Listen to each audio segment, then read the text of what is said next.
Another day, another draft here on Splash Play. Stream draft number 159 for me on the year. Today, it's another jaunt into the world of Best Ball Mania 5. $1.5 million to first place. There's a lot of injury news out there, a lot of training camp news to talk about. Of course, we're going to talk about it here as we always do. And I am already in a draft room picking the 7-hole. Turned out, did a little look on the Best Ball Explorer tool yesterday at bestballexplorer.com, I believe is the website. It's a free tool. Make sure I have that right for you guys. Obviously, I love the Best Ball Overlay tool. I think they do a great job. Best Ball Explorer, though, for a free tool, probably one of the best ones you're going to find out there. I'll drop it in the chat right now if you guys want to check it out. Here we go. bestballexplorer.com is the site. So on there, you can see how many your distribution of picks so far, what you're getting. Apparently less 111s and 112s than I've thought I've been getting. Had about 8 of each so far in my overall exposure. But I've been getting the 8 spot like never. I've had 2 8 spots, I believe, on the year. So that's a weird one where I don't think it matters to not get the 8 spot. Does explain why I'm a little bit low on A.J. Brown. Does explain why I haven't gotten Breece Hall either at that spot. So that's an interesting one to see in my portfolio. And of course, more things you have to figure out here down the home stretch if you are trying to balance things out, as you do recommend. We got GMs here. We got our guy Sammy wanting people not to squirt me. Our guy Mr. Popinski, C40, Matthew. Appreciate you guys being here live today. And let's talk about some of the training camp news, including one for the man, the thumbnail. Christian McCaffrey, he's out with a calf strain for a few weeks. Eli Mitchell also has a hamstring injury. Jordan Mason should be a temporary RB1. We talked in the news segment a couple of days ago about how Jordan Mason and Eli Mitchell basically locked into the same situation, both of them competing to be the pure handcuff for Christian McCaffrey. So Mitchell being out, a hamstring again, injury that keeps reoccurring for him. Soft tissue injury as well at this point of training camp. Never a great thing to see, especially when it's not like a precautionary situation of him being pulled from practice. So for Eli Mitchell, I would say, again, I knocked him down to 208 in my rankings. I think he shouldn't be drafted right now. I would try to avoid doing that. Wouldn't necessarily go get Jordan Mason either, but I really would be reluctant to go take Eli Mitchell at his current ADP. Justin Jefferson goes here. We get a Amon-Ra St. Brown back. Could also go up and get A.J. Brown, and I wouldn't mind that, but we're still early. I've still got more than 50 drafts left, so we're going to go Amon-Ra here. Amon-Ra St. Brown, pick 7, come on down. Nothing too outside the norm.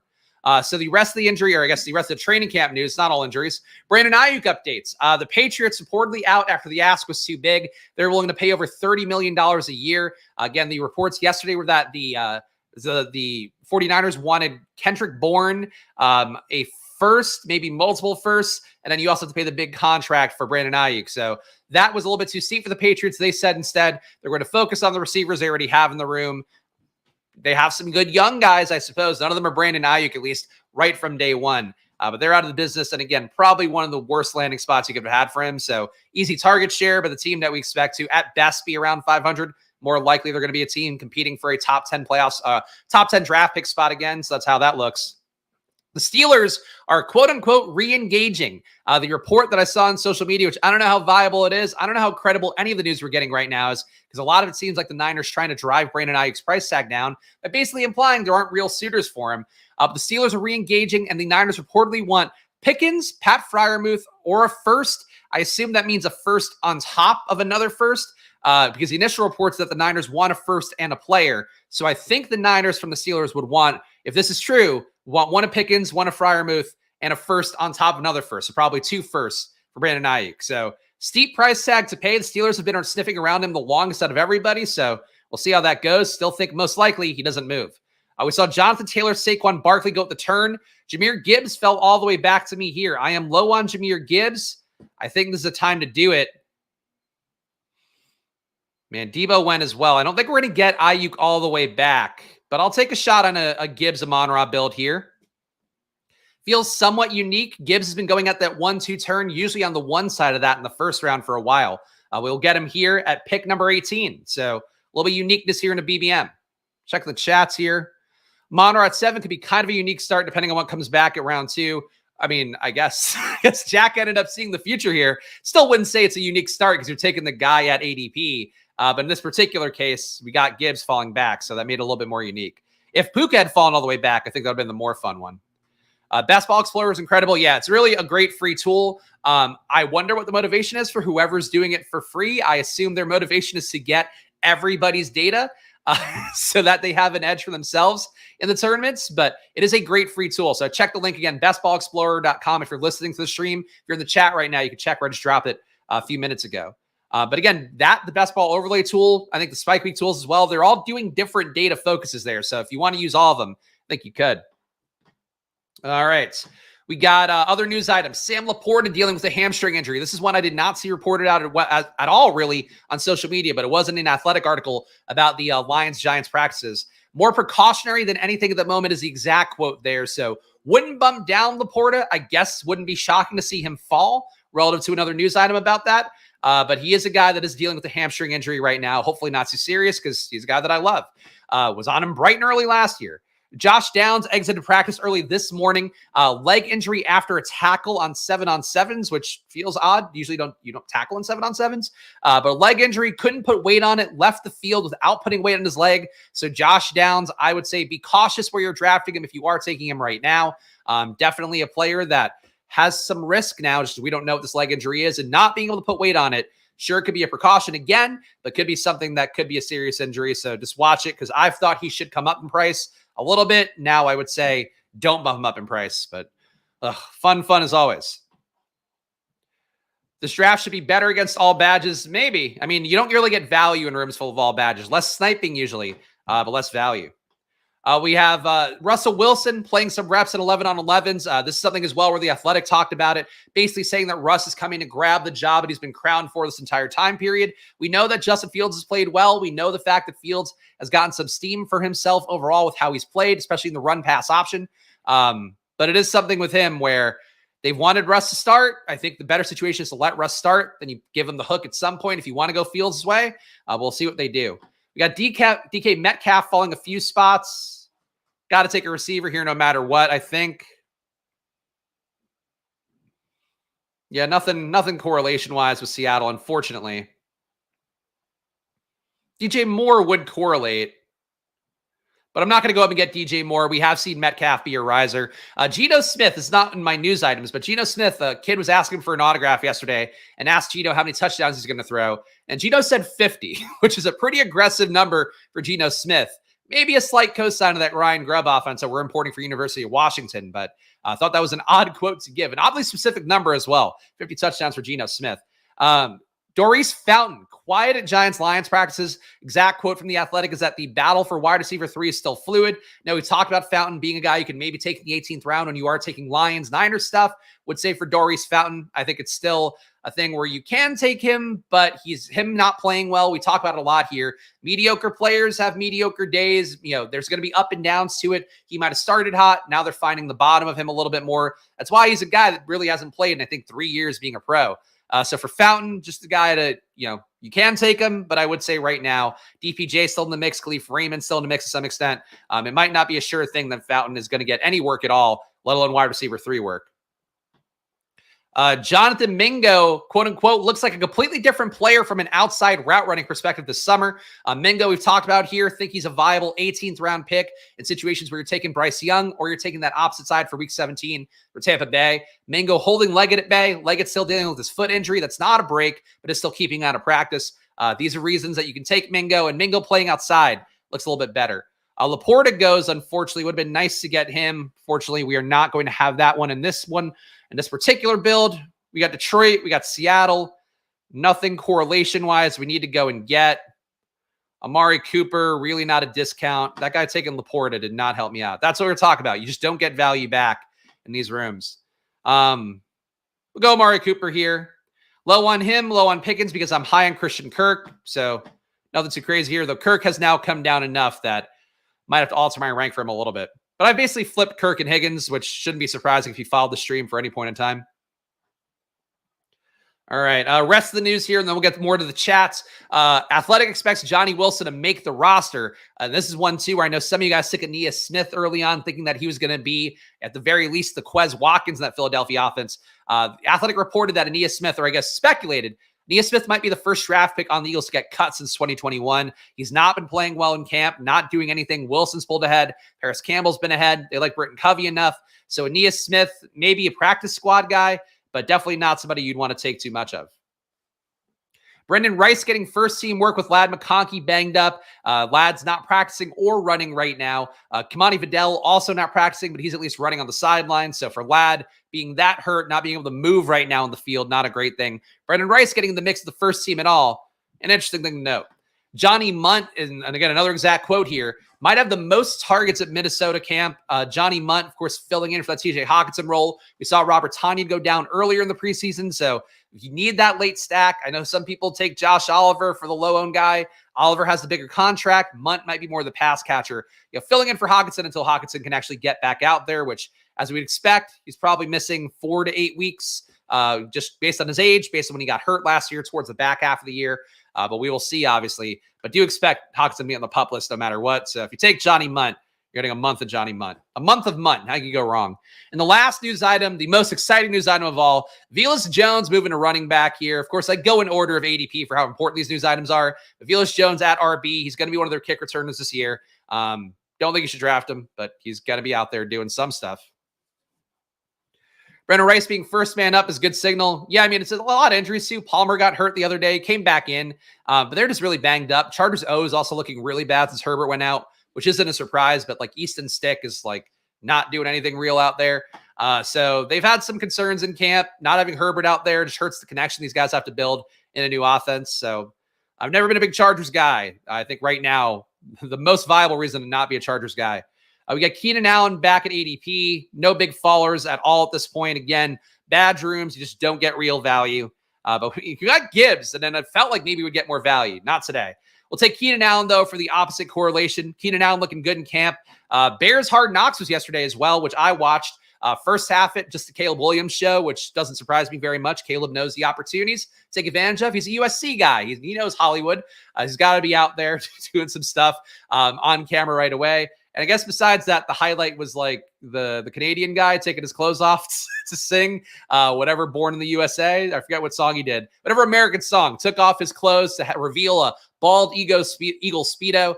It wasn't a great Hard Knocks. Really enjoyed the Giants Hard Knocks a lot more than episode 1 of Bears Hard Knocks. Sounds like great news for Brendan Rice. He's someone to target late now. You've been able to target him late if you wanted. I took him in the big board. I'm not really going back there yet. There's still guys ahead of him. He's just filling in for injuries on a team that sucks. So we're not expected to be a high pass rate team. I don't really want the wide receiver 3 in general for low pass rate teams. But he's not even the wide receiver 3. He's just filling in because Ladd's banged up, Palmer in and out. So wouldn't read too much in it. It's just some signal that he's involved enough. He's not too far outside. Let's see. And I think this is one thing, too, just to follow up quickly on what we talked about yesterday. We have some interesting chats to hit on, so I'll get to them in a moment. But we talked about yesterday with the idea of, like, reading news items, reading stuff like, oh, the framework for a trade, and knowing doesn't mean a trade. It means that one team is putting out there that they feel like they have enough to make a trade happen, potentially, for at least the trade part, if not the contract part. Like, there's a difference between some of the news items out there. So, like, guy filling in because somebody's hurt, moving up the first team, like, the guy isn't now a first teamer who you should go to and go running to, but it does mean it's a guy that's like, hey, he's not far away from earning time in the field. Like, so Brendan Rice, I like him a lot. Thought he was one of the best prospects, in terms of the lower late round guys coming in out of USC with how he played. As I said many times, you watch Caleb Williams highlights, you're going to see Brendan Rice highlights amidst that. That said, like, for me, I like him. He's still like contingent value right now. Contingent value in an offense that I don't expect to like too much. So you have to kind of temper your enthusiasm where, yeah, if you have a Chargers bet, you got sniped and everything else, you couldn't even get DJ Chark, couldn't even get Quentin Johnston, then you take a shot on Brendan Rice. If you have a New England correlation, you just want some Chargers receiver back, it's round 18, then you take a shot on Brendan Rice. But you got to be prepared for him to potentially be a zero. And that's sort of the risk reward of it all, that you have to really be mindful of the fact that right now, especially early August, still, you want to not take zeros. Like, you want to get the most information for guys that are going to give you a projection in week 17. And as much as I love Brendan Rice, like, I can't tell you he's going to have a projection in week 17. If Chark's healthy, if everybody else is healthy, like, they can hold on to their jobs all year. So got to weigh the risk reward of it all. Ladd can never be injured. He went to Georgia. Hush with all this nonsense. That's true. Georgia guys, we know they are dogs in every sense of the word. We have a 0-1-4-0 build going here. We'll see what we get back. Deontay Johnson, I would not have minded. No real reason to go there, though. Mixon. Walker having some positive camp steam as well. A lot of third down work reports for Kenneth Walker. But we need to get that receiver in. really, it sucks we're getting all the NFC North teams that don't correlate with Detroit. But we are going to go Christian Watson here. Christian Watson, wide receiver 5. Team so far is a hero RB build with a falling Jahmyr Gibbs. Got Gibbs a little bit deep in the second round compared to where he usually goes. So 0-1-5-0. We've got Gibbs, Amon-Ra, DK Metcalf, Amari Cooper, Keenan Allen, Christian Watson. Again, the goal in these modern ADP landscapes is going to be to get 5 receivers in your first 75 picks on Underdog. So we accomplished that here. Have some flexibility to go RB. Can also go QB. Though obviously we don't really need to go QB early because we have a lot of guys coming up later. Jared Goff being one we would really like to get. Caleb Williams we're okay with. Jordan Love we're okay with. Watson would be okay with. Geno would be okay with. So got a lot of options here at QB. A lot of people coping with full lad bags right now. Yeah, look, it's not me. I stayed close enough to the field. I've done what I've had to do exposure-wise throughout this time period. I will give the credit to the Best Ball Overlay tool, which, again, another key part of my process here, seeing the exposures on screen. You can do that with the Best Ball Overlay tool at bestballoverlay.com. And if you use promo code SPLASH on there, you get $10 off your first month. And at this point, you really only have to pay for 1 month of service if you want to get it going. If you're going to play Battle Royales and stuff, you might want to keep it going throughout the season. But if you're just going to do Best Ball, 1 month of bestballoverlay.com for $20 is a great deal here. Getting, again, the exposures, week 16, week 17 matches, including point totals. You can see here, Detroit, 2 of the best point totals coming up in week 16 and week 17 with 47 and 49.5. So for me, basically with guys like Ladd, I've been balancing my exposures well enough throughout that I could take more if he falls. I could avoid him if he stays where he is. And here he went at 68, which don't see why you would do that, to be honest. There's no good signal for him. Don't know why you'd do it. Kyler Murray goes to the Trey McBride guy. Kyler will either get reached for by the Marvin Harrison drafter or go safely to the Trey McBride drafter or get sniped somewhere in between. But it doesn't feel like Kyler at this point is getting to the 80s very much at all, which sucks because he used to get there a good amount of the time. All right, so people are asking about, I lost the chats already because there's a lot going on. So somebody was asked before about comparing the Brandon Ayuk situation to the Debo one. Debo's was earlier in the process. Like he got his deal, I believe, in July. And he also he changed the avatar, changed his bio so he didn't have any Niners mentions, unfollowed everybody, did that part. Might have been one of the first receivers to do that if I'm remembering correctly. Because remember, it was kind of a big deal at the time, him negotiating through social media so directly. But he got his deal earlier. There were not direct teams tied to him quite as much. There definitely weren't trade rumors floating around where it's like this guy's coming back for him. So it's a relatively different situation with Ayuk. That said, it feels like this is just, to me, feels like the Niners exerting their, whatever will of influence they have, leaking stuff to the media, doing that part. So anyway, we got Seattle and Green Bay here. So this is what I was trying to kind of figure my way around is what we can pair with that. Aaron Jones being paired with that as RB2 feels pretty good. So we get the correlation here. Aaron Jones, a guy that I like, would have been happy to get a falling David Montgomery, but unfortunately we don't do that. And honestly, David Montgomery is where you take Gibbs. Still probably not a good bet with Gibbs. So we have a 0-2-5-0 build right now. We have Jahmyr Gibbs, Aaron Jones, and then a receiver, again, a 5 receiver in the first 70 pick start. We got Amon-Ra St. Brown, DK Metcalf, Amari Cooper, Keenan Allen, Christian Watson. No crazy values there. Only noteworthy one is the Gibbs one so far. Forrest Spot hating the idea of having a QB week 14. Oh, he took Lamar and Stroud. I mean, look, if to his credit, that is going to be a unique combo because of the fact that people don't want these guys together because they do have the same bye. You can add on a third QB later. It's a lot of draft capital going, but he has it stacked up. I mean, he's got Diggs with Stroud. He's got Lamar with Andrews. This is like a red badge way to do it. I think there'd be, some badgeless drafters who would try to do that and do it much worse. Got Stroud as a semi-value. Forced the Lamar Andrews thing. Though he did do it kind of backwards. You should generally take Andrews first, Lamar second, because if you don't get Lamar, then at least you have an elite tight end. But he did it. He did it interestingly. I'll give him credit. What's my take on Yoshi Burton wide receiver 3 battle? It's not really a battle between those two guys. It's a battle between 4 guys. Trenton Irwin's right now number 1 on the depth chart. Of course, we know depth charts don't mean anything, but Irwin was trusted a lot last year. Now he's there again in that same situation. Yoshivas, to me, feels more like a handcuff to want to chase or Higgins. He'll get in the mix a little bit, but he's going to mostly hurt the other guys more than he is going to have outlier upside for himself.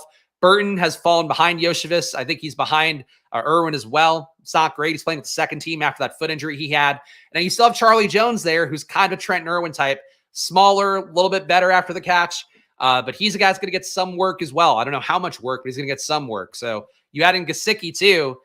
Like, I don't know what's there for wide receiver 3. My bet has been there's just not a lot there for wide receiver 3, no matter who it is going to be. We have a 0-2-5-0 here. Bet-wise, scooping another RB with Zamir White wouldn't be the worst thing. Addison coming up in ADP because of the fact he's not going to get suspended. Could get Oppo Minnesota correlation. I feel okay at QB or at RB right now. I'm going to go Addison here. So latest reports, which I guess I didn't, you know what? No, we talked about it yesterday a little bit. So Drew Davenport, who I think is the best fantasy lawyer guy on Twitter, said that he believes that with the 10-7 court date, basically what's going to happen is that Addison's going to go to that 10-7 court date, say he's not guilty. They're then going to push the actual trial further down the road. So the odds of him actually getting suspended this year, he felt were like nil. Nil feels a little bit aggressive, but I've kind of felt like with what we've seen with Rashee Rice, it's like a different situation. DUI versus reckless speeding and whatever. I don't know what the exact crime would be. Endangerment of the road, potential vehicular manslaughter. Rashee Rice is doing, but a DUI, like there are kind of in the union bylaw suspensions that can occur. So it's possible it happens. It feels to me like it's not going to happen. So we have a Minnesota bet. We have a Green Bay bet. So we're going to take Jordan Addison here. But I would say for you guys out there, I'm going to treat Jordan Addison like he's not getting suspended. I think that's the best way I feel about it right now. All right. So 0-2-6-0. Our guy Kendrick, who always gasses me up. Can you tell us what you're going to do with the $1.5 million you take on the money? I mean, I don't know, man. At this point, I just need to make up for not making money for the last year, having a startup. So that's probably the main thing. But I have nothing too exciting planned, really. Again, besides just getting sick Wagyu.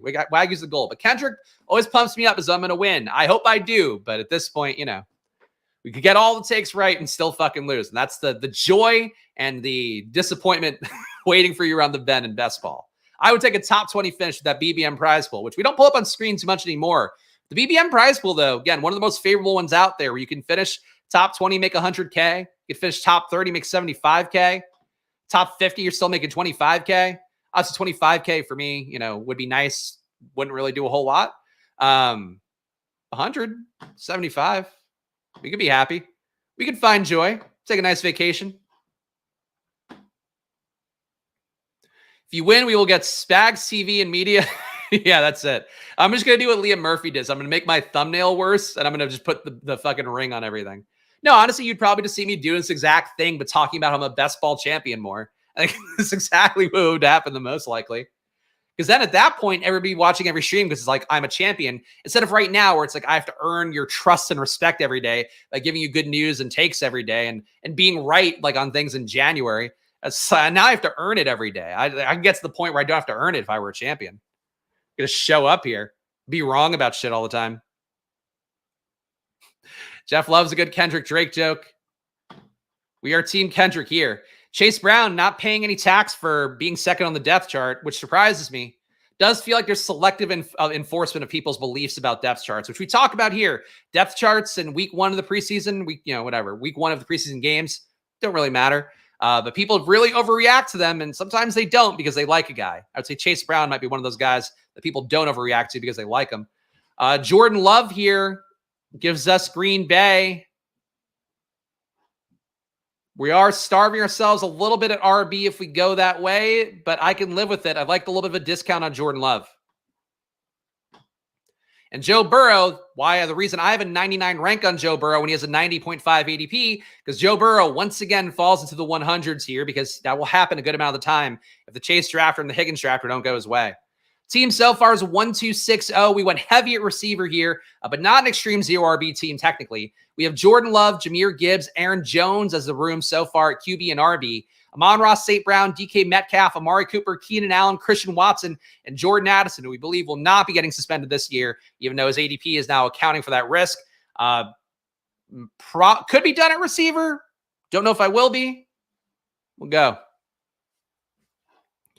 Shout out Big Sunny here. Spags, the people's champion. You were miles ahead of other streamers with all your big board takes. Thank you. Thank you. I mean, look, I've proved it as best I can based on doing these every day on stream. But, people have to see me. Some people have to see you actually win millions of dollars for them to think you're good at this. So that's where we are with it. I want to win millions of dollars so nobody can ever question me. And I can crown myself Best ball knower of all time. The biggest and best ball knower of all time.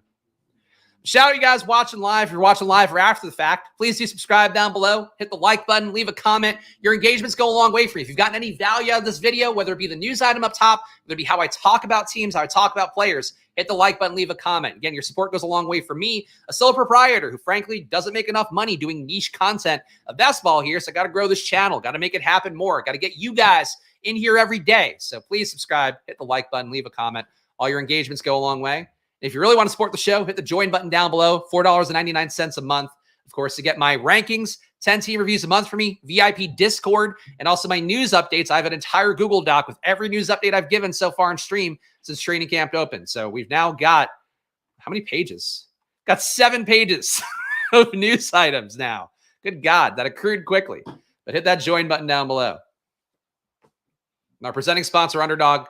$250 in bonus cash coming your way. If you deposit on Underdog, link in the description if you want to do that right now. Play an Underdog if you're not. I don't know why you wouldn't be. All right, pick coming up here. We'll see what we get. Got to make it up at RB a little bit. Still would like to get tight end in at some point. But again, our QB options, we could have honestly punted Jordan Love because we do have Goff coming up at some point. Do have Caleb coming up here. Could take a Minnesota guy if we wanted late. A lot of optionality. Let's see. Joe so far takes Caleb, so Caleb not an option. Javonte falling a little bit here. Wouldn't mind getting my Javonte exposure up, given how deep in the bag I am for Mr. Audric Estime. So we'll get Javonte here. Just again, quietly sneaking up to 8% on Javonte. It's how I draft teams. We didn't have great signal for Javonte. We got better signal. Great. He's in the best shape of his life. All the reporters, all the beat reporters at camp say he looks good. Then we take our shots at Javonte. Like, I think this is the way to do it. You run the risk of Javonte going, maybe at the 70s or something if he got tremendous steam from all these positive reports. But at least we have some safety to him now, where I still think Estime might displace him on goal line work. There's an article about the Broncos' red zone struggles and how Sean Payton wants to solve them. And basically that Audric Estime might be his blunt force instrument to try to solve the goal line problems if the offense itself can't do it. But for Javonte, he's still looking good. Like, there's still good signal for him. There's good signal for a lot of guys there. So even McLaughlin. Let's see. Way to see constant exposure for the scroll down players. I think ETR does that, right? Somebody out there does it. I don't really care that much. But it's it matters a little bit. Just don't outthink yourself too much. Make good plays instead of trying to do low owned plays would be the one thing I would say. Like my early teams will have Estime, and I felt like I was making that bet too much. That ended up being, a quote unquote correct bet, at least relative to the closing line value in ADP we have right now. But I still would think that you don't want to go nuts taking Audric Estime in May and June because of the fact we just didn't have enough signal there to think he's going to be a great guy. So for any of the late players, I think you mix them in correlation plays where you have the QB, you want to stack them up, mix them in when you have the opposite week 17 correlation, even week 16 if you want. But that's to me how you get your exposure to late guys. Like, I wouldn't just go, like so-and-so's under 5% owned the tournament, I got to load up on them unless they're like, a smash play. It's getting great camp signal. But I do believe ETR does have it. Yeah. As historical anomalies pointed out. Denver worried about punching it in from the 2 isn't something they'll have to deal with often. Hey, with how Troy Franklin's going to be moving that ball downfield, I think they will. Justin Herbert still goes to 125. Again, selective enforcement of people's injuries, of things like that. Very bizarre to see sometimes. Jared Goff, where do we have? Where's the Jameson Williams drafter? Jameson Williams drafter is over in the 1 hole, so we will push Jared Goff and try to go with another RB here. Gus Edwards, I feel pretty good about. Charbonnet, I'm low on. Schultz would give us a tight end. Gus, it's fine. I knew I was going to time out on Gus. Gus, to me, at 125-ish is a safety blankie. Getting to the point where I might want to swap these and maybe go up and get somebody. Like Rico Dowdle has had some nice camp reports. He might be coming up closer to Zeke. It's a tough call for me because there are a lot of RBs I like in the spot, of course, as you can see by my exposures. Good amount of Zeke so far. Decent amount of Dowdle. Really good amounts of Marshawn Lloyd. Good amounts of Chandler. I think I got to get a little reachy in the spot coming up soon. We have a 1-4-6-0, though. We have Jordan Love, Jahmyr Gibbs, Aaron Jones, Javonte Williams, and Gus Edwards. So 3 guys with real starting roles. 1 guy I think has the goal line role at the very least, even though Dobbins has come on pretty strong at camp. Amon-Ra St. Brown, DK Metcalf, Amari Cooper, Keenan Allen, Christian Watson, and Jordan Addison, and no tight ends yet. Got a solid tight end. 40% Lloyd, my lord. He's the best pick in that range, I think. I mean, I believe that since the big board. I believe that since BBM is opened. I don't think we've gotten signal otherwise. All right, Tua goes, I think, unstacked to this guy. This guy took unstacked Tua, so hopefully he doesn't also take unstacked Goff like an idiot. Unstacked Tua at 130, one of the worst plays you can make in best ball, given that you can get him stacked in the 150s sometimes, as I've done on stream. No good Logan is also no good at drafting. The Laporta, good point, Laporta drafter. Well, we'll see. Laporta drafter has Caleb. Single stack would be pretty flimsy for him. But this guy seems to take anything relevant to me, so we'll see. You take Caleb? He has Caleb stacked. Well, let's see. This guy times out on Jared Goff. Great. Love to see that. Great job, no good Logan. Again, a sign here. Sometimes people hold in esteem badge drafters. This is not good drafting by a badge drafter. Possibly 2 timeouts. Possibly somebody who's an idiot. Hard to say which. Good news is we're not dead at QB or anything. But that's irritating.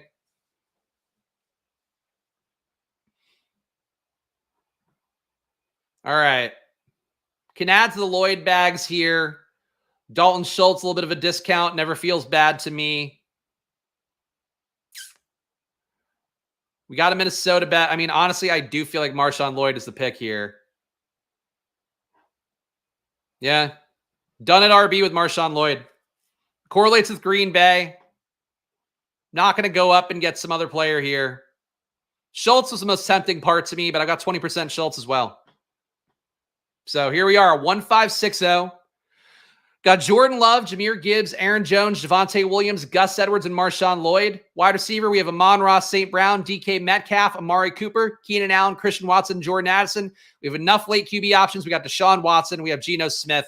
We will take one of those. Would think, based on the team we've built so far, Geno would be more logical because then we are stacking for week 16 and week 17. So we'll see what we get. Just annoying to see somebody time out on 2 QBs in a row. So stupid. Oof, the best way to sum it up indeed. Checking the chats here. Had this come up last night. I had Josh Allen, Caleb Williams with 16 picks past ADP. I had no Bears players to take him unstacked. Nah, I don't think so. At that point, you have so many potential other QB2 outs. And also Caleb, like there's nobody else you could stack him with. You're going to take late Tyler Scott, take Cole Kmet. Neither of those do a lot for you. So I probably would not take Caleb in that spot. It's also like you have an elite QB. So like you don't really need to take a QB technically in that 100-ish range, even if he's falling.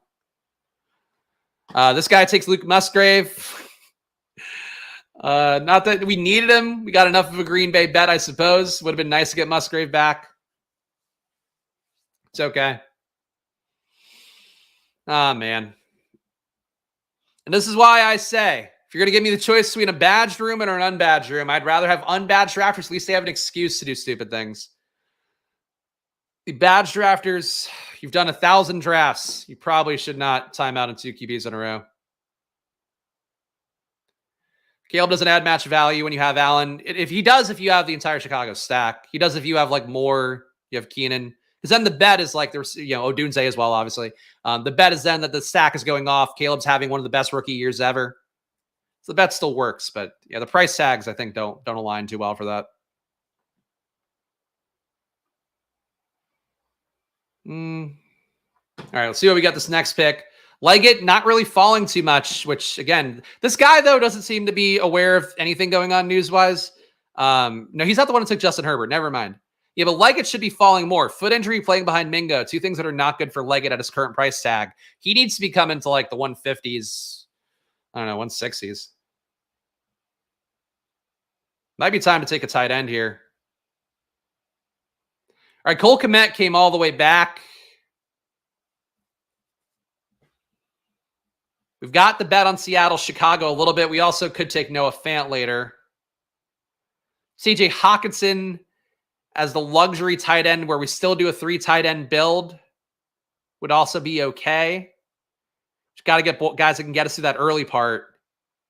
All right, I'm going to go Hawkinson here. We've got a full game stack of Green Bay, Minnesota now. Komet does correlate for both weeks. Caleb Drafter takes Komet. No shocker there.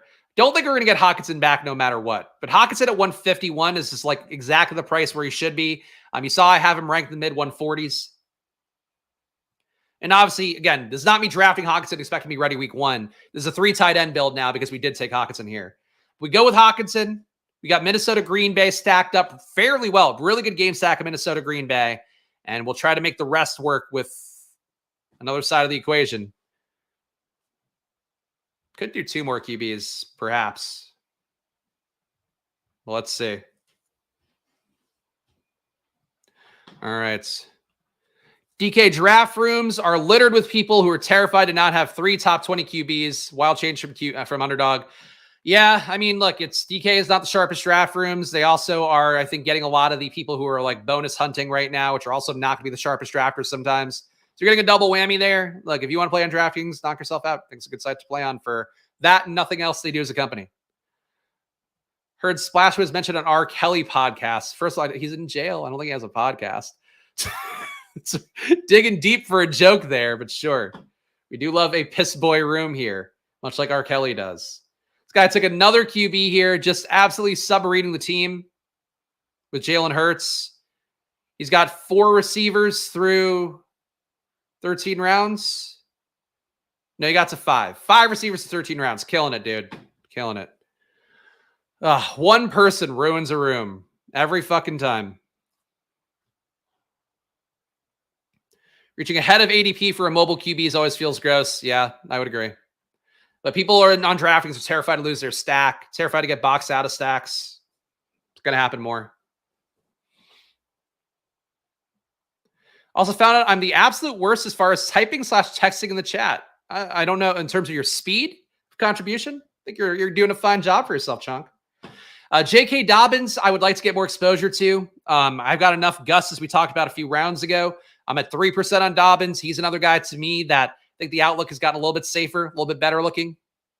No good Logan timing out yet again. So annoying to have in a draft room. It's like it's August. You're spending $25 and you're a badge drafter. Just fucking be at the draft paying attention. I know shit happens. But geez, just put on the fucking plane then. We got Noah Fant here. Gino here. Let's see. Lockett drafter is on this side. JSN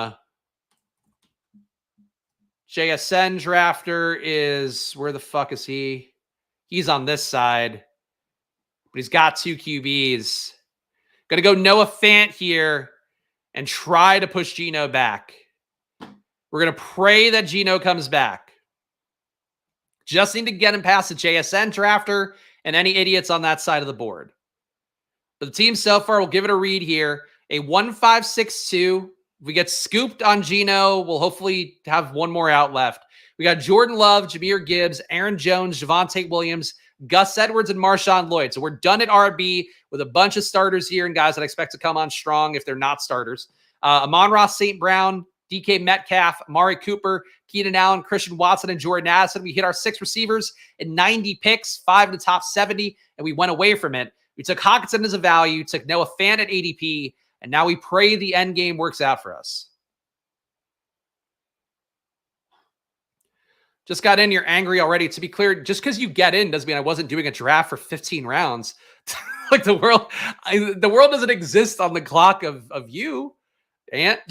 Ant, you're a regular here. I think you know how to count rounds.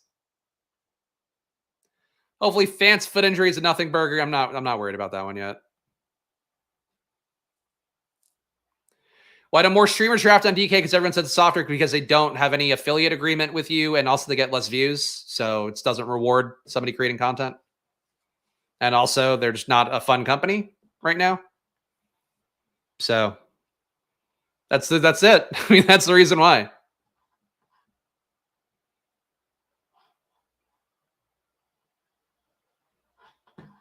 All right. See these guys around the turn are doing. Bucky up to 166. Should, to me, be going to the 150s. I don't know why this guy took Jalen Wright at 146. Just getting a little aggressive here. The UI is also painful. The UI is not great for streaming. And the notification system on laptop is also not the best either. But hey, whatever. Tax kings, rate kings, take kings, all the things. Yeah, but they are not, especially if you're doing any sports betting, just the company that I frankly just don't think you want to support. Deshaun goes. There's one of our outs at QB disappearing before our eyes. We got 5 spots. Let's walk him down. We haven't walked anybody down in a while. Geno does nothing for any of these teams. Really, realistically. Okay, like the JSN drafter. Which one is he again? He's this guy. The JSN drafter has Josh Allen and Herbert. He doesn't need Geno. This guy has Will Levis and Trevor Lawrence, and he has no Seattle. He doesn't need Geno. He might have just panicked and timed out, though. All right, he got Jonnu for himself. This guy doesn't need Geno either. He's got Kirk and Kyler Murray and no correlation with Seattle. So why would he take Geno? He shouldn't. God, they're all going to fucking take the whole clock, aren't they? They're going to make it even worse to walk him down. It would be a stupid move for Fish to take Geno here. Timeout on Ray Davis if you must. All right, Jeff took 2 fucking elite QBs and took Baker Mayfield. So he definitely doesn't need a 4th QB here. Traylon Burks left the field limping. Okay. Can't freak out about Traylon Burks. I think that's one of the lowest priority freakouts you could possibly have. But I don't know who would start if Traylon Burks went out. Nick Westbrook-Akine playing the Hopkins spots. All right, here's our JSN drafter. Doesn't take Geno. Nayers. Okay, fuck, I saw purple and was going to die. We got Geno Smith back. 50 touchdown Geno Smith. Let's go. Ray Davis falling the 170s for no fucking reason. Oh, God. 2 week 10 buys for no fucking reason. Oh, God damn it. All right. One more stack, guys. One more stack. Yeah, Kyle Phillips is going to play outside. Ant, you're killing me today, man. The fucking diminutive receiver who isn't even really on the depth chart anymore because they added in Tyler Boyd. Probably be Boyd playing outside, I guess. Would be Boyd outside, Phillips, Westbrook-Akine inside, I guess would be how they would do that. Team is a 2-5-6-2 here. Going to focus on my team. 2 week 10 buys with Jordan Love and Geno Smith. Good news is we are stacked up pretty well with them. We got Jahmyr Gibbs, Aaron Jones, Javonte Williams, Gus Edwards, Marshawn Lloyd.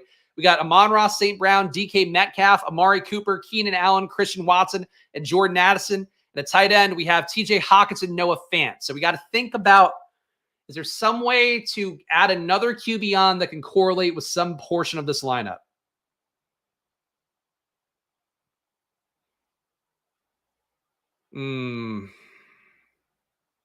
Miami side's gone.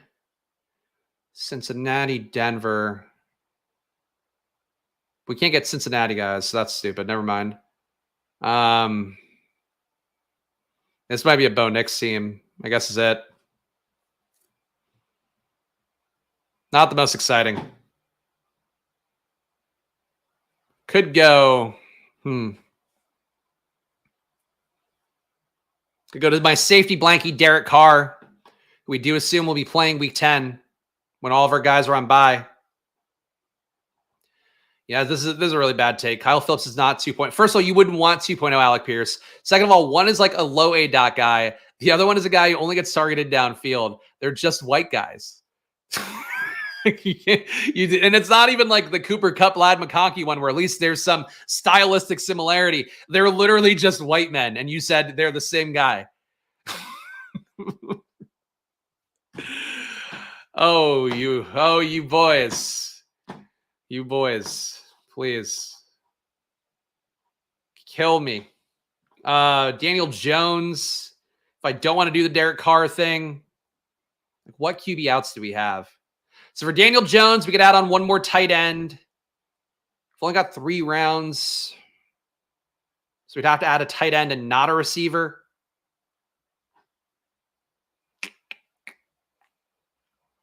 This is ugly. All right. or Derek Carr for the Green Bay Week 16 correlation. Kate Otten falling here. JJ might not get me through Week 10, though. That's the issue. Is we need somebody who we know is going to be at. Fuck Joe Cali. Like, like fuck this fucking guy. Daniel Jones with Theo Johnson's kind of interesting to me because I always do Derek Carr with Juwan Johnson. I think that's what I'm going to do. Daniel Jones, first part here of what we're going to try to accomplish. QB3. Hopefully we'll still be alive and playing in Week 10. We are going to backdoor. Here we go. Just take DJ Dimes. Like, I think that Carr is a better pick when you are trying to do the late bailout, especially when you are lacking at tight end. But I have so much Carr now. You can see I'm at 16% Carr. I can't keep doing Carr, I think, at this point. 16% as a late QB feels like the cap for him and Will Levis. So we'll go Daniel Jones instead. We'll get more. Late QBs as bailouts. Always going to be a move. God damn. Kevontae Turpin is Quentin Johnson 2.0. Thank you, Jeff. Thank you, Jeff, for digging deep for an esoteric joke that will make me laugh and maybe nobody else in the world. Danny Dimes is undervalued, IMO. I agree. He's undervalued. I mean, like, the thing for him is that you do run the risk of him playing like shit. And then basically, if he plays like shit, they're going to want to bench him because they don't want him to get hurt and his contract guarantees to set in. That's the downside for Daniel Jones. But especially if you're making the bet on Malik Neighbors, which I'm not today. But if you're making the bet on Neighbors, it's a bet on Daniel Jones anyway. So you might as well just take the Daniel Jones at that point as your QB3, if not QB2, if you have a good QB with him. So sucks that he might lose his job, but I'd rather have a guy who has a shot to win the job than a guy who might not ever see the field, or might not see the field until week 15, like I worry about for Drake May. So still how I feel about it. Drake May, look, high value prospect in any other league situation where you knew he was going to start week 1. I would flock to him over Daniel Jones. For right now, it's like you want guys, if you're trying to dig yourself out with late QB, you just want guys who are going to play and be useful. That is way too much Daniel Jones as well. And with the takes, though, 20% DJ. But yes, it would be hard to play like shit with Neighbors as QB. It would also, the bigger thing is that Neighbors can't possibly pay off his ADP unless Daniel Jones is doing something to create value for that team. So that's the part of it I would try to lean on the logic on. But yes, Neighbors will make Daniel Jones look like a better QB. And frankly, so will Hyatt, so will Wandale. Like, these are all guys who are young, who have a lot of juice. So, that's mostly how I feel about it. Juwan Johnson goes. So good thing I didn't try to go the Derek Carr route. Fish here needed 2 tight ends to pair with his elite tight end. Didn't need it, but he does it. Yoshivas is climbing. I still don't think it's great steam, to be honest. He's looked so good in camp because he's playing Jamar Chase's route tree. Because Jamar Chase isn't playing. He's trying to get a new deal for himself. I think that's one of the things with Yoshivas. Like, he should be ahead of Burton. Burton's been mispriced this entire time, but I haven't taken him very much. So I'm not the one that has to clean that up. But like, Yoshivas to me is just like not a player that has an easy pathway to time. But like, I like Troy Franklin, and you could make the case he doesn't either. Theo Johnson, tight end 3 here, freak athlete, got the first team reps the second he got in the field, which is not a great sign for Daniel Bellinger. He's tight end 3 here. So this is like a little thin at tight end, especially given the fact for Hawkinson, like, he's got a week 6 bye. You're probably not seeing Hawkinson until week 7 at the earliest, I would think. But with where we got him at pick 150 with the bets we have, I think it works. So we have a 3-5-6-3. We have Jordan Love, Geno Smith, Daniel Jones, the QB right now. So 3 QB room. Feel good about the balance there. Jahmyr Gibbs, Aaron Jones, and the Gibbs value I will point out because it's the one thing that makes us unique today because we did not get a lot of other values. Aaron Jones, Javonte Williams, Gus Edwards, Marshawn Lloyd here. Marshawn going to be one of my highest exposed guys of the year. No surprises, but I'm not backing down at this price tag. If anything, some of the A.J. Dillon stuff has kept him at a reasonable price. He's the best play in the 140s, I think, by a wide margin. Amon-Ra St. Brown, DK Metcalf, Amari Cooper, Keenan Allen, Christian Watson, Jordan Addison. So again, we took the wide receivers early and we stayed the fuck away. If you are going to spend early capital at receiver, you have to just get away from it. So that's what we did with this one. And TJ Hawkinson, Noah Fant, Theo Johnson. One more pick coming up. Think it's a receiver for me, but we will see what we get back. Again, would not worry about these depth charts. They're like teams like the Broncos put every rookie in last on the depth chart when all of them are not going to be in last on the depth chart. So like just not the thing to worry about. If you want to take positive signal for a young guy being number one, I think you can. But even stuff like Chase Edmonds and the Bucks one being number two, Bucky being number three, it's like Chase Edmonds has been hurt all of camp. Bucky's look good. Like Chase Edmonds isn't really the RB2. It's just what they do to fucking make the rookies keep earning it. So same thing for Bellinger and Theo, I am sure. Because Bellinger literally, the moment Theo could play in pads, they had Theo taking more work than him. And obviously they want to get him more work to see what he can do. Bellinger will still be in the mix for the first team, but like this is Theo's job to lose, really. And he was good enough at Penn State. I don't think we ever talked about Theo's numbers at much length in college. Real fast as we have a few picks. Theo Johnson, not a great targeter, 21.5%. For comparison, Benson at 26%. Brock Bowers, 32%. But Theo, 0.35 EPA per target. Caught a touchdown, 21% of his catches. Downfield. Wait, downfield? Hold on. Yeah, downfield, he wasn't great. But 0.6 EPA downfield, not bad. All right, so one more pick here. Either Giants receiver or Colts receiver. I think we want one more game stack. And Alec Pierce is free. Yeah, I'm going to go Alec Pierce. 18th round Alec Pierce doesn't feel great, but if Josh Downs is hurt, it's going to give him a chance to be on the field more, even though, whatever. Bo Melton, not for me.